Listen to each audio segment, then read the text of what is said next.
Hello everyone, my name is Eli Carey, and today I will be discussing Chapter 3 of Jean Nathalie's book, The Missing Semester.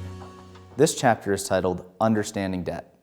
Within this chapter, we will discuss what debt is, how we can safely use debt to our advantage, and the 4 keys towards preserving your financial freedom. We'll start by assessing how much we really know about debt. We may think that debt is only bad, however, it really can be a useful tool. Debt is a fundamental feature of the national and global economy. For businesses, debt is an important source of capital, sometimes creating the opportunity for companies to grow at faster rates than they would without borrowing. For us individuals, debt is a tool, when used wisely, that can help us achieve a quality of life that might otherwise seem unattainable. As an example, think about a high school graduate. Many high school graduates make the decision to enter debt for the potential benefits of a college degree that hopefully outweigh the known costs of tuition and student loans. As another example, simply think about buying a home without borrowing money. Home ownership would not be possible for most people without loans, another form of debt. Now, despite a perfectly valid reason for borrowing money, debt remains a source of stress and frustration for many people because it is often misused. The worst case for misuse is for instant gratification. Debt comes with uncertainty, but it is uncertainty backed by a powerful obligation, legal and moral, to repay no matter the use.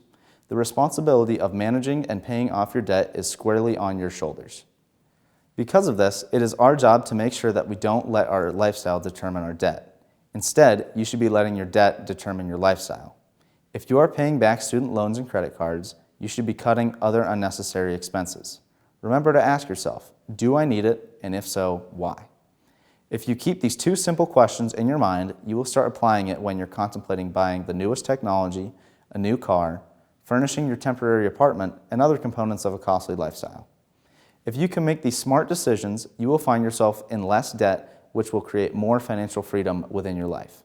That includes the freedom to make your own financial choices. The quality of your life can be largely determined by the amount of debt you have. To preserve your financial freedom, there are 4 simple keys to remember and apply each time you're faced with a financial decision. The first is to know your debt. This concept is straight and to the point. We will look at students' loans as an example. Do you know when your loans mature? When are the payments due? How much is each payment? What are your interest rates? Are they fixed or do they vary? Understanding what you owe and when you owe it are a fundamental concept towards achieving financial freedom. It will save you an immense amount of time and stress.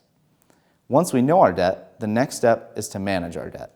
The cardinal rule of managing your debt starts with never borrowing more than you can repay.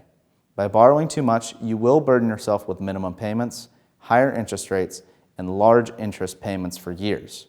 By doing so, it will greatly lessen your financial freedom. As an additional note, taking on too much debt also risks damaging your credit score. Another key that we need to follow for financial freedom is to only have one credit card. Having multiple credit cards can lead to unknown and forgotten debts. By eliminating forgotten debts, we can avoid interest penalties. Credit cards could cause an endless cycle of frustration and worry that can cost you thousands of dollars and sleepless nights. These issues are sadly attainable, but can certainly be avoided. Don't use your credit card scared, just be smart. Credit cards can be a valuable tool if used wisely. Make sure you never carry a balance on your credit card from one payment period to the next. Finally, we need to make sure we understand principal and interest. This is often an overlooked concept. Try not to forget it. The first error borrowers make is they only look at the total monthly payment. This is a start down a very slippery slope.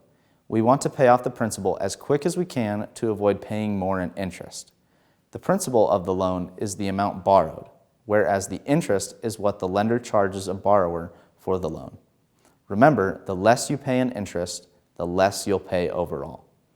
We need to recognize that while borrowing money is common and advantageous, it is not a decision to be taken lightly. Be smart about managing your debt. A loan is a legal obligation with all the possible consequences that it implies. Remember, if we know and manage our debt, limit ourselves to have one credit card, and understand principal and interest, we are on our way to achieving financial freedom. Thank you all for your attention. I'm Eli Carey.